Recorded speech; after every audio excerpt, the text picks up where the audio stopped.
Sisyphean sandshoes slip sideways on Saturday's sojourn.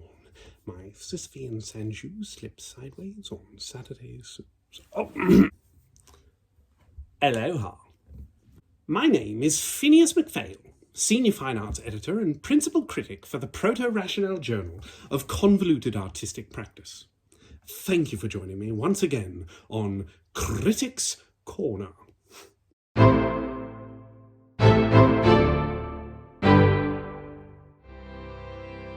In the 1960s, the artist Andy Warhol dared to fluctuate the delineations between high and low art.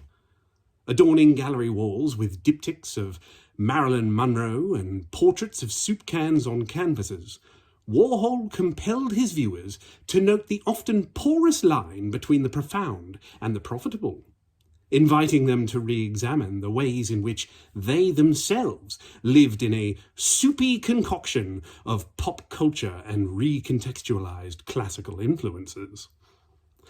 Few since have been as adept at walking this tightrope of aesthetic celebration and self-referentiality, while still diagnosing the zeitgeist. But then there is the artist 580G. Not much is known of the artist 580G. Unlike Warhol, whose extravagant celebrity-sprinkled parties at the factory were legendary, 580G remains firmly out of the spotlight, letting the curiously wide-ranging style and subject matter of her art largely speak for itself. Having finally grown beyond the folksy wistfulness of her greens, orange and poppy seed cake phase, and the rather performative edginess of soamy, spicy garlic sauce, 580G has suddenly produced what, to date, is her greatest work, and perhaps a modern masterpiece. Teeny Tiny Teddy is a seductive, but ultimately confronting work. Knowingly calling to mind Cézanne's bathers, 580G presents a bucolic oasis, a colourful glade of cleansing abandon in which these bears seem to gambol and giggle with glee under a rainbow sky. Their ablutions, and the jolly pastel frolic with which they are rendered, appear to offer a restorative, imaginative escapism. This fellow, in front, proudly exhibits a prized bucket of bounty. In the background, a giddy onlooker seems to chortle in delight. Is he pounding a drum, providing music for the carnivalesque atmosphere as countless fellow bears soak themselves in the sun?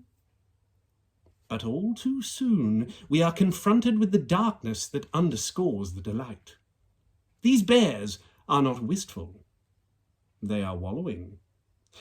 These sorghum flower ursine golems lay prone, their proud, predatory instincts now ebbing away as they give in to the comfortable, coddling funk of blasé abandon.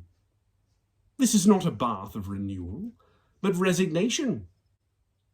As they soak, they lose all composure. Adrift, melting into gormless, featureless blobs of drowning mush. This fellow, we realise, is keeping rhythm only with their milky desiccation. He sits in the corner. He wears a dunce's cap. He is the Shakespearean fool, offering only grim mockery in the fall of a once great kingdom. And this bear in the forefront, what does he truly offer up to the viewer? Is it chocolate? Is it blood? Is it the goop into which his brethren are poured, or the remains of those that have perished? We may never know, but that is the very point. Tellingly, 580G does not fall into the same trap that her contemporary painter 360G did in years past. This didactic art installation, Cine Mini Churros, courted controversy by depicting a two-tier churros society. The wealthy, shoe-owning churros, waiting, mouths agape and salivating to ingest the faceless poor. As a social commentary, it was regarded by this reviewer to be a crass oversimplification, reducing complex socio-economic incongruities into a played-out dyad of crazily cinnamon us versus a crunchy, goggle-eyed them. It was a predictable and preachy work with an unsettling amount of powdered particulates. In contrast, what Teeny Tiny Teddy offers is a more penetrating and poignant vision of ourselves. For here we see a gathering of diminutive bears. They, like us, preyed upon not by caricature villains, but by their own desires. Music, chemical addiction, debased appetites. We too are suspended in a swirling slurry of sensory overload. Whatever our desired distraction, we and these bears are able to indulge in this blissful bacchanal at the end of this rainbow, sliding into the comforting, desensitizing vice of contemporary entertainments. But at what cost? Have we numbed the very wildness that drove us to pursue these pleasures? Warhol may have shown us the soup, but 580G shows us what it is to swim within it.